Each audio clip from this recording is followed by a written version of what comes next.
Buenos días, hermanos, una vez más estamos aquí iniciando nuestra escuela dominical. Es un placer para mí de nuevo estar con ustedes y hoy vamos a trabajar la sesión 5 de este estudio: ¿por qué necesito a la iglesia? Recuerdan ustedes que hemos venido mirándolo en las últimas 5 semanas e iniciamos una sesión 1 que se llamaba Estamos Unidos, estudiando el libro de Efesios, donde la idea central que estudiamos allí fue: cuando venimos a Cristo somos hechos parte de su cuerpo. Luego vinimos en la sesión 2, oramos los unos a los otros, en Efesios capítulo 3 del 14 al 21, y donde también exploramos la idea central de que la iglesia se fortalece cuando oramos. En los días siguientes, uno de nuestras hermanas también abordó la sesión 4, donde vimos ampliamente el tema de nos alentamos mutuamente, también sobre la base del libro de Efesios. Y la idea central que exploramos allí es que necesitamos el ánimo de otros y ellos necesitan el nuestro. Es decir, que estamos en una iglesia donde nos necesitamos mutuamente. Y hoy pues vamos a iniciar con la sesión 5, que también sigue el libro de Efesios, capítulo 5 del 8 al 21, y donde vamos a explorar una idea muy importante, como es: nos fortalecemos mutuamente para vivir como Dios desea. Entonces, para ello yo quiero invitarlo a que oremos un momento y abramos este estudio con la presencia del Espíritu Santo para que nos enseñe cómo fortalecernos mutuamente. Oremos. Amado Padre Dios Todopoderoso que estás en el cielo, bendito seas, Señor. Presentamos ante ti este estudio y todos los alumnos que por este medio han abierto su corazón para escuchar de tu palabra, Señor. Estamos pidiéndote, Señor, que seas tú hablando a través de él y mostrándonos claramente cómo podemos fortalecernos mutuamente para poder vivir como tú quieres que lo hagamos, Señor. Abre nuestro corazón, nuestro entendimiento, y que sea tu palabra viva que nos ayude a actuar en dirección a este propósito. En Cristo Jesús oramos y pedimos estas cosas. Amén. Bueno, mis hermanos, entonces arrancamos. No sin antes decirle que en la próxima clase, que es la sección 6, vamos a estudiar y librarnos la batalla espiritual unidos, y donde también vamos a explorar una idea muy importante: es que estamos en pie con la armadura de Dios y el apoyo mutuo. Bien, entonces para empezar en calor, pues queremos seguir de nuevo nuestro texto guía que ustedes conocen, de Light de Estudios Bíblicos para la Vida, y donde en esta sesión se nos calienta pensando en algunas cosas. Y la pregunta que se nos hace cuando empezamos este estudio es: ¿por qué necesito a la iglesia? ¿Sí? Y para eso pues vimos ahora los puntos que arrancamos, pero nos hacen una pregunta puntual que tiene que ver en la manera en que nosotros nos podemos apoyar. Y utiliza un símil para la pregunta que me pareció muy interesante: son los músculos. Y me puse a pensar en un momento dado cuántos músculos tiene el cuerpo. Y encontré algunas evidencias sobre esto, pero me preguntaba por qué los músculos. Y la razón es porque en los músculos, cuando se hacen esfuerzos, hay una red de tejidos y de fibras que son responsables para que el movimiento del cuerpo se dé a través del músculo. Es decir, que la palabra músculo lleva implícito utilizarse para manejar una carga. Y la palabra músculo no es una síntesis de un solo órgano, sino son múltiples tejidos y fibras, lo que significa que hay ayuda entre ellos para que se pueda generar el movimiento. Entonces, pensando un poco sobre esto, dije yo, bueno, vamos a mirar cuántos músculos tiene el cuerpo. Si un solo músculo tiene infinidad de tejidos y de fibras, ¿cuántos son en el cuerpo? Y mirando las estadísticas encontré que tenemos 639 músculos en total en nuestro cuerpo. Eso es lo que dicen algunos de los estudiosos de la anatomía humana. Y esto tiene que ver con un sistema para que se pueda mover. Y el sistema es esa red que hablamos ahora de tejidos y fibras, que actúan de una manera mutua entre ellos para facilitar el movimiento del cuerpo. Entonces ahí vemos en la misma naturaleza de la constitución humana el indicativo de trabajar mutuamente. Los músculos ayudan a todo el cuerpo y dentro de los músculos están los tejidos y las fibras. Ahora, ampliemos la idea con lo que el estudio nos muestra en la aplicación para la vida que tenemos en nuestro texto que usted puede seguir. La voy a leer y la vamos a analizar también un poquito más en detalle antes de empezar a leer el libro de Efesios, del cual vamos a hacer una breve explicación de su contexto y luego los pasajes que vamos a mirar en Efesios 5 del 8 al 21. En la aplicación para la vida dice así, que tiene que ver con esto que hablamos de los músculos, la carga y todo lo que hay allí relacionado. Hace años aprendí una lección. Cuando traté de mover un televisor al segundo piso de una vivienda, me di cuenta que el peso se siente diferente cuando se va subiendo. También aprendí que es preciso levantar objetos pesados sin ayuda. Muchos han pensado que son capaces de levantar más de lo que pueden. Levantar un peso exagerado puede provocar una hernia o una lesión muscular. El segundo párrafo de esto nos enseña también algo bien interesante y habla sobre el profeta Isaías en la aplicación para la vida. Y dice así: el profeta sabía que Dios agravaría el yugo de los rebeldes, Isaías 47:6. Pero también profetiza un tiempo cuando el yugo será levantado de los menesterosos, Isaías 10:27. Y esto se cumple en toda persona que se arrepiente y acude a Jesús. Cristo quita el peso del pecado, pero la vida de fe puede seguir siendo pesada. Por ende, como lo dice Gálatas 6:2a, nos amonesta diciendo: sobrellevad los unos las cargas de los otros. Cuando nos fortalecemos los unos a los otros, cumplimos así la ley de Cristo. Gálatas 6:2b, ayudando al hermano débil a cumplir la carrera de fe. Es interesante ver esta aplicación de la vida en relación al ejercicio de la pregunta de los músculos que tiene que ver con la carga. Como vemos aquí en el primer párrafo, el peso se siente diferente cuando se va subiendo. Hay una carga allí. Y es peligroso levantar objetos sin ayuda, porque puede esto provocar una lesión o una hernia. Y volvemos a hablar de una carga. La pregunta es cómo sobrellevarlo. Y aquí ya se entra en el aspecto espiritual, en el segundo párrafo de esta aplicación, donde el profeta Isaías sabía que Dios agravaría el yugo de esos rebeldes. Y se refiere específicamente también a la carga, cuando se refiere a la palabra yugo. El yugo es levantado para que se arrepientan. Y eso está ahí en Isaías 10:27. La palabra es muy clara si unimos ambos conceptos. El yugo, que es agravado para aquellos que se rebelan contra la voluntad de Dios. Y además el yugo es levantado para los que se arrepienten. Sumando esas dos encontramos el cumplimiento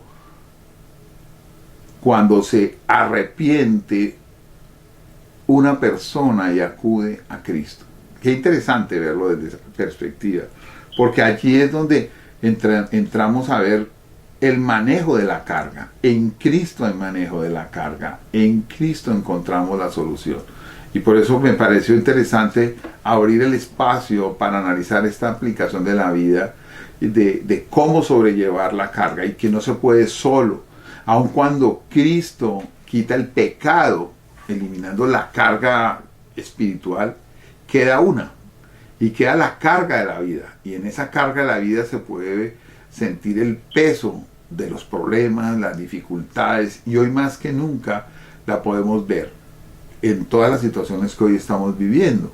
Ahora, como la vida de fe puede seguirse trabajando y se mantiene eterna en nuestra concepción de vivir eternamente, en la vida diaria, la pregunta es cómo la vida de fe puede seguir siendo pesada. Y la explicación es muy sencilla. Seguimos en una vida terrenal de situaciones difíciles y debemos enfrentarlas. Y aquí en el párrafo 2 que acabamos de leer, pues nos brinda una solución que nos la dice Gálatas de una manera muy clara. Es sobrellevar los unos las cargas de los otros. Qué bella palabra. No estás solo, no estoy solo.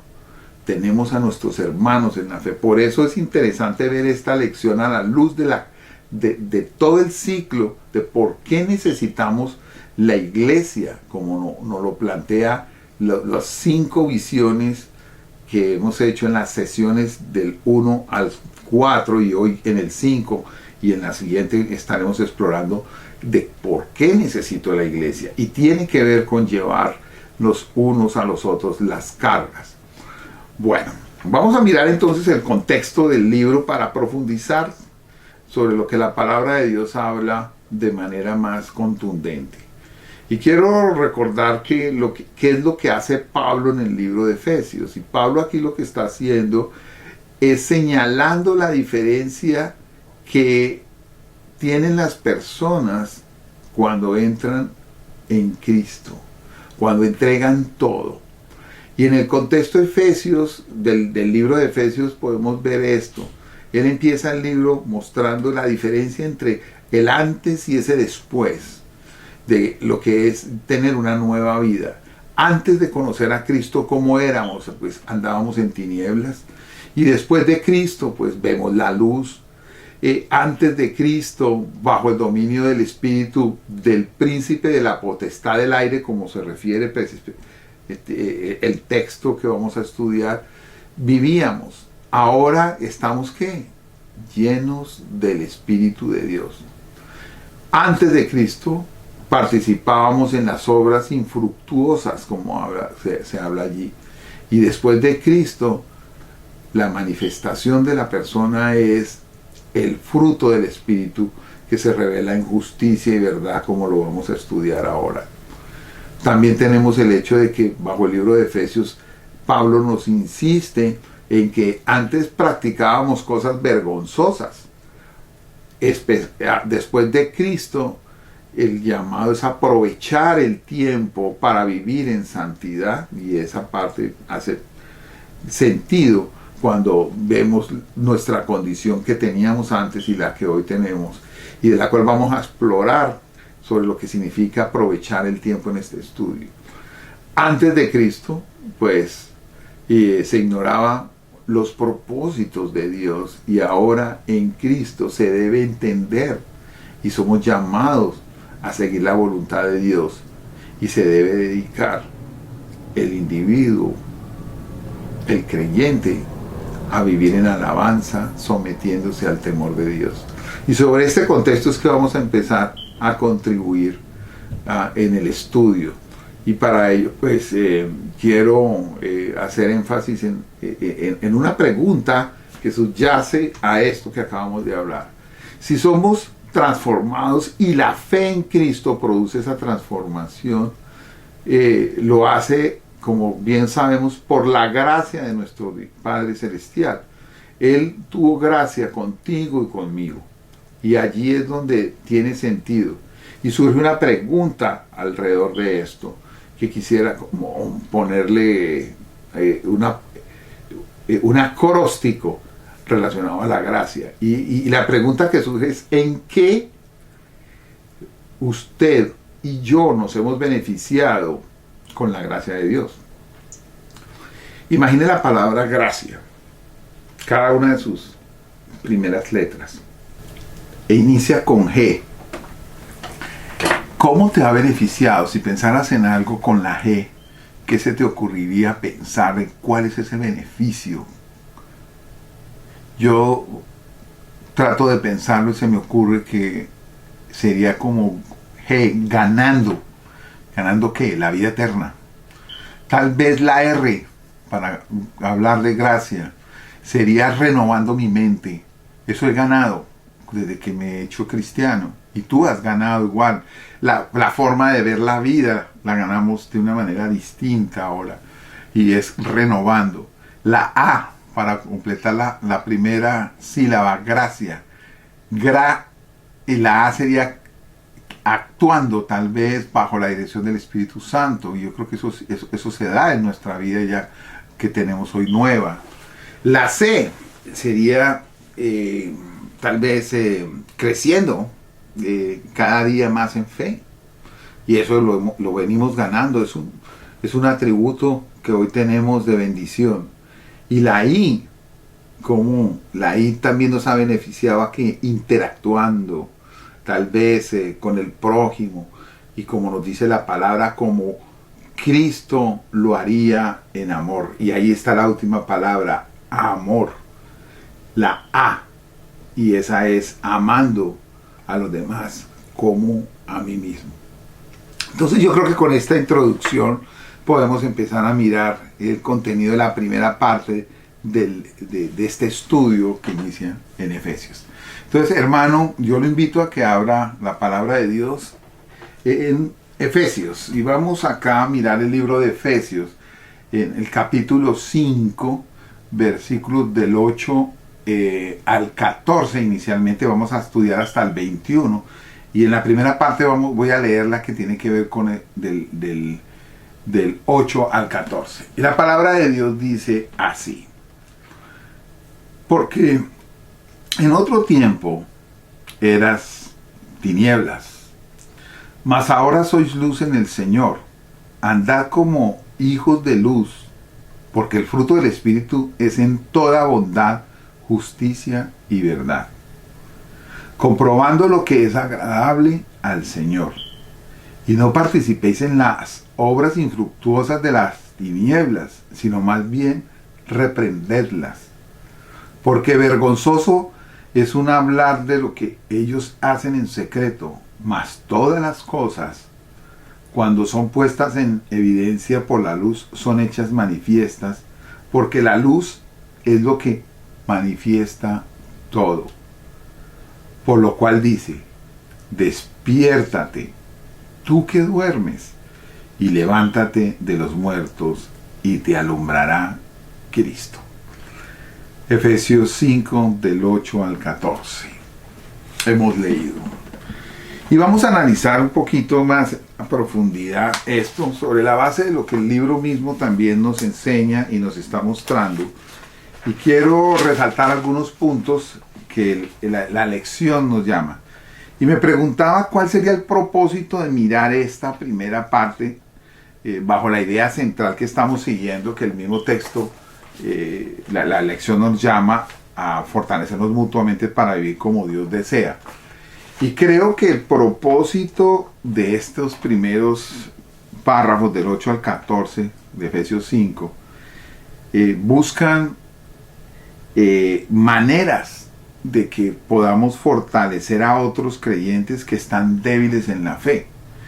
Y vamos a profundizar un poquito, y para eso quiero hacerte una pregunta que yo trataré acá como de emular algunas de sus respuestas, y es: ¿cuáles son las cualidades del cristiano que muestran que anda en luz y sabiduría?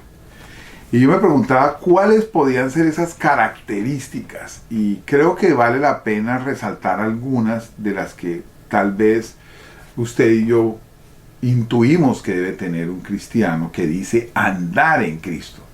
Y yo creo que una de las respuestas es que hace la voluntad de Dios, ¿no? Se supone igualmente que actúa como un hijo de Dios, siguiendo lo que nos ha enseñado Jesucristo y que nos ha dejado escrito en su sagrada palabra. También yo creo que hablar de cualidades de un cristiano que muestra andar en luz y sabiduría son aspectos como seguir su palabra, conducirse, actuar. Es muy dinámico el hecho de actuar para un cristiano bajo la dirección del Espíritu Santo. Y finalmente creo que debíamos pensar que muestra frutos del Espíritu, ¿no? Ahora, yo quería como ponerlo en contraste esta misma pregunta en dirección a lo que dice el texto, porque creo que el texto que leímos hace un minuto de Efesios también nos da una respuesta más puntual de lo que la voluntad de Dios mostraría para responder esta pregunta. Y vuelvo y repito la pregunta: ¿cuáles son las cualidades del cristiano que muestran que anda en luz y sabiduría? Y yo creo que pongamos énfasis en la palabra andar, porque creo que el pasaje nos dice claramente esto. Y no sin antes recordar que el andar en Cristo nos lleva, o el andar como cristiano, nos lleva a tener conciencia de algo que debemos saber. Y es primero que el mundo es como la gravedad, que no deja de atraer. Si lanzamos un lápiz, cae, atrae. Y así es el mundo. Pero también espiritualmente, usando esta misma premisa, podemos decir que todo lo que es nacido de Dios vence al mundo, como nos lo dice la palabra de Dios en Primera de Juan 5:4. Y sobre eso entonces voy a empezar a hacer el análisis de este texto, que quiero que usted de nuevo lo repase, porque el texto empieza: porque en otro tiempo eras tinieblas, y se refiere al hecho de una condición en la cual teníamos antes de conocer al Señor.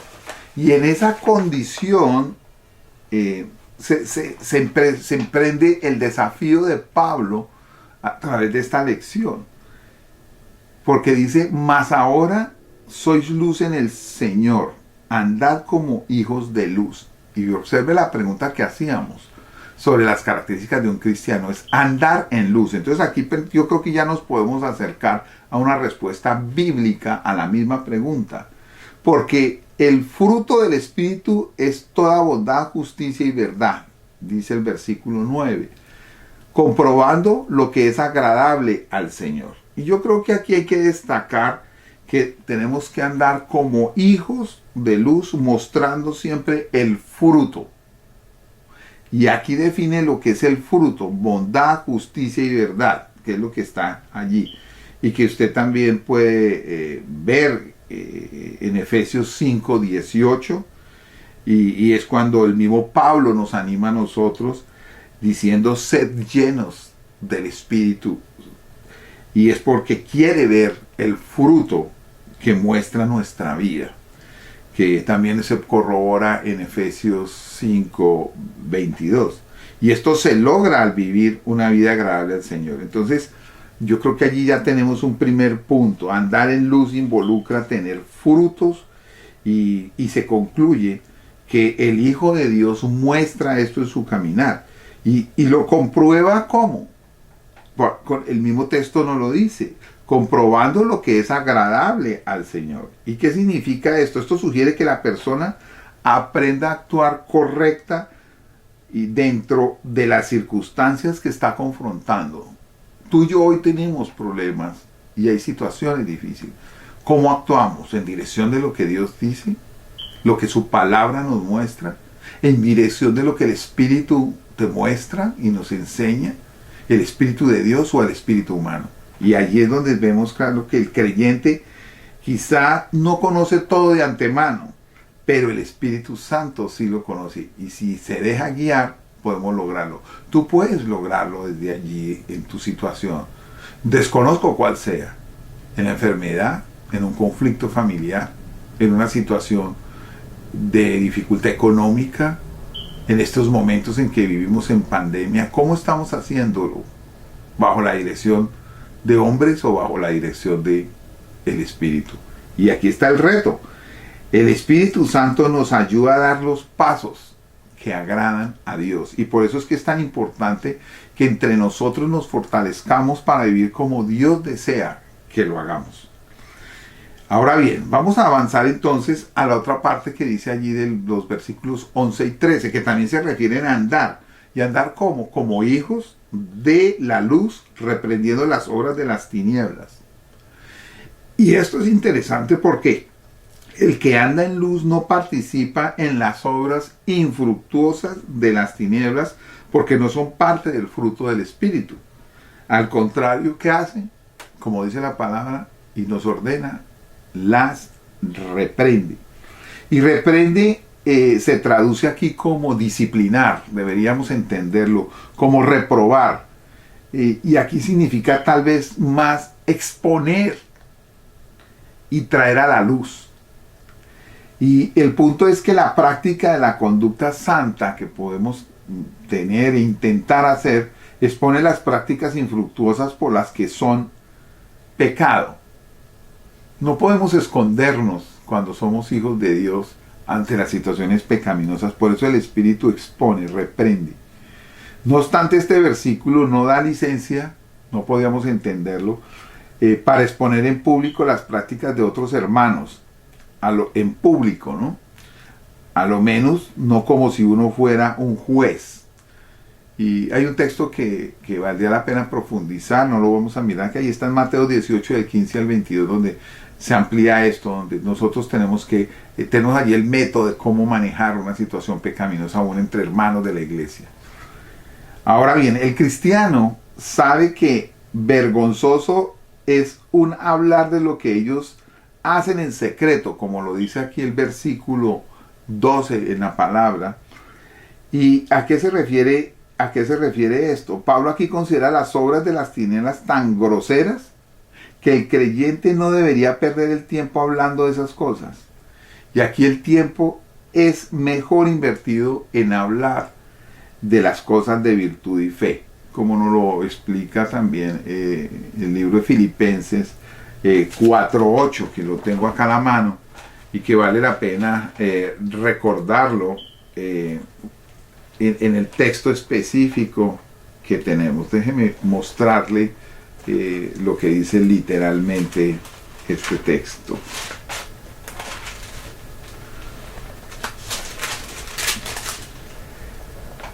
Y la paz de Dios, 4:7. Y la paz de Dios, que sobrepasa todo entendimiento, guardará vuestros corazones y vuestros pensamientos en Cristo Jesús. Quiero ir atrás un poquito, el 6. Por nada estéis afanosos, sino sean conocidas vuestras peticiones delante de Dios en toda oración y ruego, con acción de gracias. Entonces, aquí vemos cómo se reafirma que el tiempo es mejor invertido en hablar cosas de virtud y fe. Ahora bien, el apóstol dice, continuando con el texto de Efesios, que mas todas las cosas, cuando son puestas en evidencia por la luz, son hechas manifiestas, porque la luz es lo que manifiesta todo. Y el versículo, eso está en el versículo 13. Pero aquí Pablo, ¿qué describe? Aquí hay es una situación de culminación de un proceso que comienza con exponer, como lo decía el versículo 11, hasta llegar a la luz misma. Por lo tanto, el creyente tiene que ser guiado a la santidad, pues la luz no permite otra cosa. Entonces es interesante ver que en estos versículos del 11 al 13, si lo quisiéramos resumir, diríamos que el que anda en luz no practica y no participa en las obras infructuosas de las tinieblas, porque no son parte del fruto del Espíritu, y siempre, o en contrario, las reprende. Ahora bien, ¿qué nos muestra entonces los versículos siguientes, como es el versículo 14? Por lo cual dice: despiértate tú que duermes, y levántate de los muertos, y te alumbrará Cristo. Aquí Dios nos da toda la luz que necesitamos para vencer, pero uno tiene que mostrar iniciativa y echar mano de ser revestido diariamente con ella, con la luz del Espíritu. Entonces ahí creo que tenemos ya una síntesis de esta la parte del estudio de Efesios 5 del 8 al 14, donde es claro lo que significa andar como cristiano bajo la luz y la sabiduría que Dios quiere. En los versículos siguientes, para la parte 2, vamos a estar mirando cómo utilizar nuestro tiempo de manera sabia. Y para eso lo voy a invitar a que continuemos la lectura del libro de Efesios. Aquí lo vamos a mirar entonces en Efesios capítulo 5 del 15 al 17. Entonces lo voy a tomar directamente de la versión Reina Valera. Y dice, y observe cómo empieza: mira pues con diligencia cómo andéis, no como necios, sino como sabios, aprovechando bien el tiempo, porque los días son malos. Por tanto, no seáis insensatos, sino entendidos de cuál sea la voluntad del Señor. Qué interesante que el Señor acá, en su preciosa palabra, empieza con esta expresión: mirad pues. Y vemos que Pablo aquí está haciendo un reto cuando pone esto, porque es un imperativo: mirad pues con diligencia. Nos está haciendo un llamado a poner los ojos de cómo andar. Hay que andar. Antes hablamos de la forma espiritual que debe andar el cristiano, pero aquí dice que cómo es la manera de hacerlo, y es con diligencia. Es lo que dice en el 15a. Y hace referencia igual a la manera como en el Evangelio de Marcos revela cuando Cristo comenzó su ministerio, y lo hizo ¿cómo? Rápido, fue diligente en hacerlo. Fueron solamente 3 años que él estuvo, y lo hizo de una manera diligente. Ahora, en el 16 versículo dice: Dios quiere que aprovechemos bien el tiempo. Y dice aquí el por qué: porque los días son malos. Versículo 16. Esto no significa que el tiempo mismo sea inicuo. Más bien significa que la corriente del tiempo va en contra de hacer la voluntad de Dios. Entonces, desarrollar un entendimiento sobre lo que significan los tiempos malos nos lleva a ver que primero el ejemplo de Jesucristo, cuando lo anticipa en su vida espiritual, y recordemos tal vez una escena que me apasiona recordando esto, y es cuando oró a su Padre Celestial. ¿Recuerdan ustedes allí en Juan 17, 11a? Lo voy a leer, por acá lo tengo. Juan dice así: y ya no estoy en el mundo, mas estos están en el mundo, y yo voy a ti. Padre Santo, a los que me has dado, guárdalos en tu nombre. En esta parte vemos el ejemplo claro de que Jesús sabía que tendría que vivir días malos, días llenos de tentaciones y de distracciones. Esos son los días malos a los que se hace referencia aquí. Por lo tanto, los creyentes deben aprovechar bien el tiempo, y este es el llamado que Pablo hace aquí de manera imperativa. Y esto no es solamente del Nuevo Testamento. En el Antiguo Testamento también tenemos elementos que nos ayudan a eso, y lo vemos que en los últimos días la maldad está asociada precisamente con esta situación tan difícil, pensando la urgencia de esos últimos días. Y aquí Pablo ya quiere que redimamos el tiempo, usándolo de la manera más efectiva. Mientras hay tiempo para servir al Señor, la palabra del Señor a través de la Biblia nos dice que llegará la hora cuando ya no habrá tiempo para trabajar. Así como estaba allí escrito en el Antiguo Testamento en Jeremías 8:20 y en el Nuevo en Juan 9:4. El creyente se plantea como consciente de la maldad en los días en que vive, y también está consciente de cuán breves son los días para cumplir los propósitos de Dios. Cotejar estas dos realidades requiere obviamente de la sabiduría de Dios, y ese es el llamado, y tiene que ver con lo que Pablo hace aquí con este reto. Y Pablo lo dice, como lo leímos hace un momento ahí en el versículo 17: por tanto no seáis insensatos, sino entendidos de cuál sea la voluntad del Señor. Aquí en este libro. Y el apóstol aquí ya ha tratado este tema en el versículo 15 y lo quiere destacar aquí como de nuevo, es como reiterativo.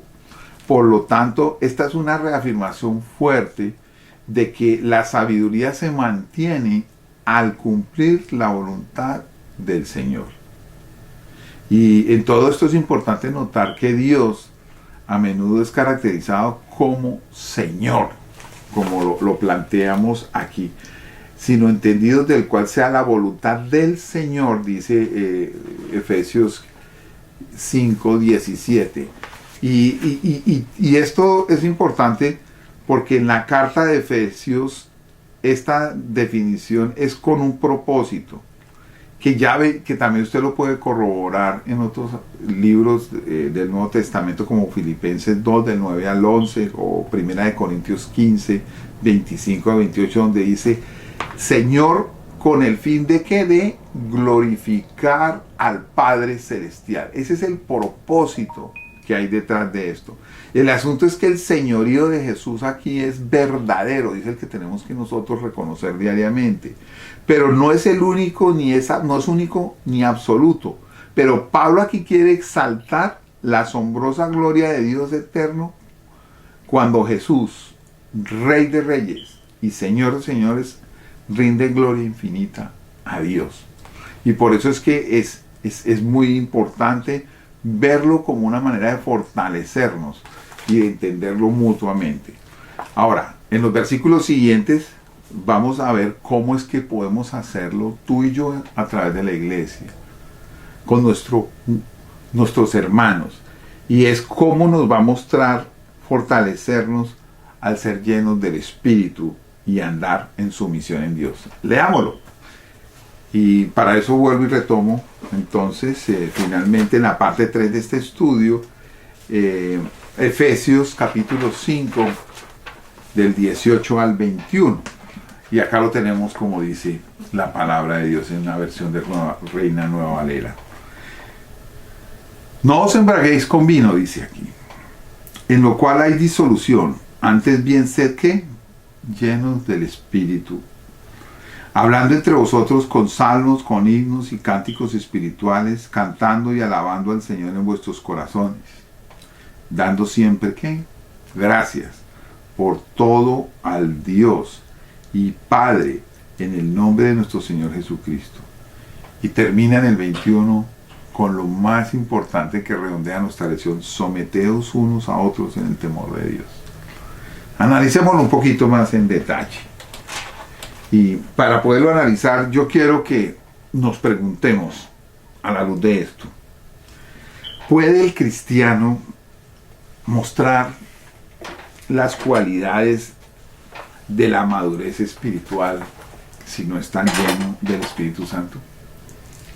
¿Y por qué viene esta pregunta? Porque si usted ve aquí, cuando arranca el texto en el versículo 18 habla de que antes bien sed llenos del Espíritu. Entonces aquí quiero enfatizar: ¿podrá el cristiano mostrar las cualidades de la madurez espiritual si no está lleno del Espíritu Santo?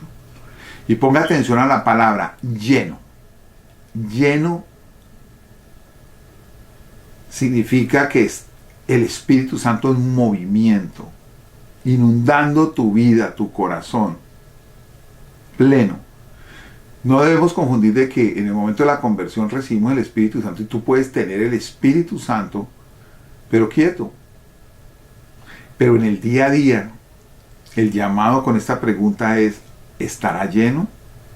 Entonces, sobre el hecho de si estamos llenos o no del Espíritu Santo, es interesante reflexionar sobre si aún estando tan apacible el Espíritu en muchas ocasiones, cuando dejamos de entregarnos a las prácticas cristianas, de congregarnos, de orar o de leer su palabra, ¿podrá entonces el cristiano mostrar las cualidades de la madurez espiritual si no está lleno del Espíritu Santo? Piénselo. Y piense un momento sí o no. ¿Y por qué sí y por qué no? Y miremoslo un poquito dentro de lo que acabamos de leer. Porque en el versículo 18 y 19, el cristiano dice acá claramente manifiesta la llenura del Espíritu Santo con su alabanza al Señor. Versículo 19. Entonces, aquí lo que está diciendo Pablo es que hablando entre nosotros con salmos, himnos y cánticos espirituales, cantando y alabando al Señor en nuestros corazones. Lo que significa que aquí implícitamente vemos un espíritu en movimiento, vemos que el creyente que puede hacer esto de alabar y de gozarse y de exponer la palabra o de manifestarlo con estos himnos, estaría lleno del Espíritu. Entonces, volviendo a la respuesta a la pregunta de que el cristiano puede mostrar cualidades de madurez espiritual, pues lo podría mostrar si está lleno del Espíritu Santo. Ahora, el cristiano manifiesta la llenura del Espíritu Santo. ¿De qué manera? Y yo creo que el versículo 20 nos lo dice, dando que su gratitud. Por eso dice con su gratitud, cantando en vuestros corazones.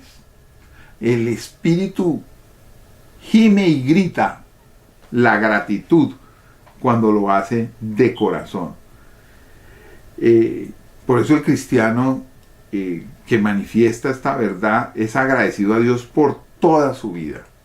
No vive culpando a Dios o otros por sus fracasos, por la situación que vivimos, por la enfermedad, por las restricciones económicas o circunstancias. Y tampoco al cristiano que se caracteriza por no seguir el mandato de Dios, tampoco manifiesta o no le permite a la envidia o al egoísmo que se siembre con amargura. Es todo lo contrario. Entonces el cristiano manifiesta su llenura de Espíritu Santo con gratitud cuando lo expresa a través de esto. Y lo otro que vemos aquí es que el cristiano manifiesta la llenura del Espíritu Santo, como bien lo dice, en sumisión, bajo el temor de Dios, como lo señala, lo deberíamos entender el versículo 21 cuando nos llama a la sumisión bajo el temor de Dios. Y así el Espíritu teje a la iglesia. Es el tejido que se manifiesta allí como un cuerpo unido. Cuando entendemos cuál es esa manifestación del Espíritu en ese caminar a través de la llenura del Espíritu Santo. Entonces surge la pregunta de la idea central de nuestro estudio de hoy. ¿Por qué debemos fortalecernos mutuamente para vivir con sumisión? Y creo que la respuesta está ahí implícita, ¿no? ¿Por qué debemos fortalecernos mutuamente? Primero, para manifestar esa llenura del Espíritu Santo, para entender que en la unión entre unos y otros, y cada uno de los miembros de este cuerpo manifestado en la iglesia, podemos tener la presencia clara de la respuesta de Dios, quizá en nuestras oraciones. Y eso me trae a colación de que muchas veces estamos esperando una respuesta a nuestras oraciones, pero solos a veces no podemos. Por eso necesitamos a otros. Y este ciclo que hemos venido haciendo en estas últimas semanas de sesiones del 1 al 4, y que hoy en esta sesión 5 nos llama a fortalecernos, a ser llenos en el Espíritu Santo unos a otros y de manera mutua, es el sentido claro de lo que es la iglesia. La iglesia está para eso. Tú y yo no estamos solos, tú no estás ahí solo. Tú tienes unos hermanos que pueden ayudarte en oración, que pueden ayudarte a crecer en fe, y que tiene una iglesia que tiene todos los recursos, y por eso debemos dar gracias al Señor por el lugar donde nos congregamos. Tenemos unas magníficas prédicas de nuestro pastor, tenemos estudios, esta manera de presentar la palabra tan dinámica como muchas veces la vemos a través de los estudios y las reflexiones, de las mismas cápsulas espirituales que el pastor Pachao nos muestra diariamente. Son herramientas que apuntan a esto que llamamos fortalecernos mutuamente para vivir como Dios desea. El Señor desea bienestar para ti. El Señor desea seguirnos protegiendo y manteniendo. Y si volvemos un poco a lo que significa esta sumisión y como Pablo lo plantea de la sumisión mutua en el Señor, diríamos que en la práctica, si los creyentes estuviéramos todo el tiempo llenos del Espíritu Santo y sometidos unos a los otros en temor, esto nos haría la vida más fácil. No tendríamos por qué sufrir. Y ahí está la respuesta a por qué a veces sentimos tanta impotencia a resolver los problemas. Es porque no estamos trabajando en mantenernos llenos. No estamos orando, no estamos leyendo su palabra, no estamos reflexionando. Y Pablo lo hace aquí a esta iglesia en una amonestación de sumisión mutua. Y la sumisión mutua no demanda el rechazo por completo de la voluntad propia. Esto es importante. La sumisión aquí no quiere decir de que tu voluntad no está expresa en lo que Dios quiere que puedas hacer.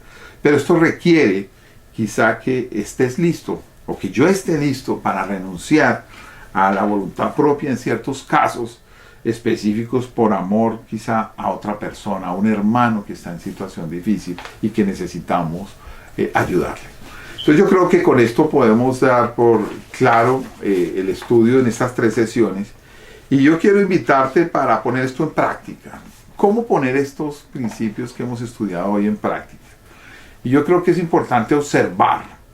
La lección nos llama a estudiar algunas cosas de la vida. En la vida diaria encontramos cosas que nos hacen fuertes. Los problemas nos hacen fuertes. Las dificultades nos llevan a entender cómo no hacer las cosas. Y así como digamos, por ejemplo, en industrias como el metal, la metalurgia, por ejemplo, podemos ver cómo la unión de varios metales, como por ejemplo el hierro con el carbón, producen el acero y se genera un producto más fuerte, creando un metal resistente. Estos 2 elementos separados por sí solos no lo lograrían. Así es la iglesia. La iglesia necesita de cada uno de sus miembros. Hermano, yo te necesito a ti. Yo necesito tu oración. Tú necesitas de nuestras oraciones, de cada uno de los miembros. Y esa es la gran fortaleza. Hay que seguir descubriendo y observando esto en la vida diaria. Por eso yo te invito a que te presentes a la congregación, a que vengas a los cultos dominicales que hoy tenemos abiertos. No tienes que quedarte todo el tiempo. Hoy ya tenemos medios de protección y distanciamiento donde puedes, como dijo hoy la lección, adorar con himnos y cánticos y dejar que el Espíritu te llene. Entonces ahí hay una primera observación. Hay que descubrir también la manera de ayudar a un hermano. Allí donde tú estás, seguramente conoces a alguien que necesita ayuda. Y hay que buscar a esos hermanos que Dios tiene para ti, para que te ayuden a crecer en santidad. Porque cuando ayudamos a otros somos nosotros los que también recibimos esa gran bendición que tiene que ver con la santidad. Y bendice. Busca al hermano, a los hermanos que Dios quiere fortalecer por medio de tu vida. Prepárate para estar dispuesto a ser usado por Dios a toda hora. Y ese es el llamado hoy. Y de manera de conclusión de esta lección, pues tenemos que entender en lo que hizo Jesucristo. Y Jesucristo lo hizo de una manera muy simple. Cuando Jesús comisionó a sus discípulos para la obra, ¿cómo los envió? ¿Recuerda usted? Ahí está en la palabra. Los envió en parejas, de a 2. Pues sabía que se ayudarían, ¿qué? Mutuamente. Y ambos serían fortalecidos en el ministerio. Así tú y yo podemos lograr ser fortalecidos. Dios es todopoderoso, tú lo sabes. Pero a menudo muestra su poder por medio de vasos hechos de barro, para que la excelencia del poder sea de Dios y no de nosotros. Segunda de Corintios 4:7. Entonces vamos a orar, amados, para que el Señor nos llene con esa fuerza del Espíritu Santo para vivir victoriosamente. Oremos. Amado Señor Dios Todopoderoso que estás en el cielo, estamos concluyendo esta lección, Señor, con un llamado muy fuerte a ti, Padre. Queremos que tú nos llenes plenamente de tu Santo Espíritu día a día, Señor. Te estamos pidiendo que sea tu fuerza, la fuerza del Espíritu Santo, que reine en nuestras vidas, que esté activo para poder descubrir, observar, encontrar, bendecir a otros, uniéndonos mutuamente y tener una vida victoriosa. Amado Padre, terminamos esta lección entregándote, Padre, nuestras fuerzas para que tú te reveles, fortaleciéndonos mutuamente para vivir como tú deseas que lo hagamos. Todo esto lo pedimos en el sagrado y bendito nombre de nuestro Señor Jesucristo, a quien damos la gloria y la honra. Amén. Gracias, amados, por este tiempo que usted ha sacado, y en esta semana continuemos buscando cómo fortalecernos mutuamente. Gracias.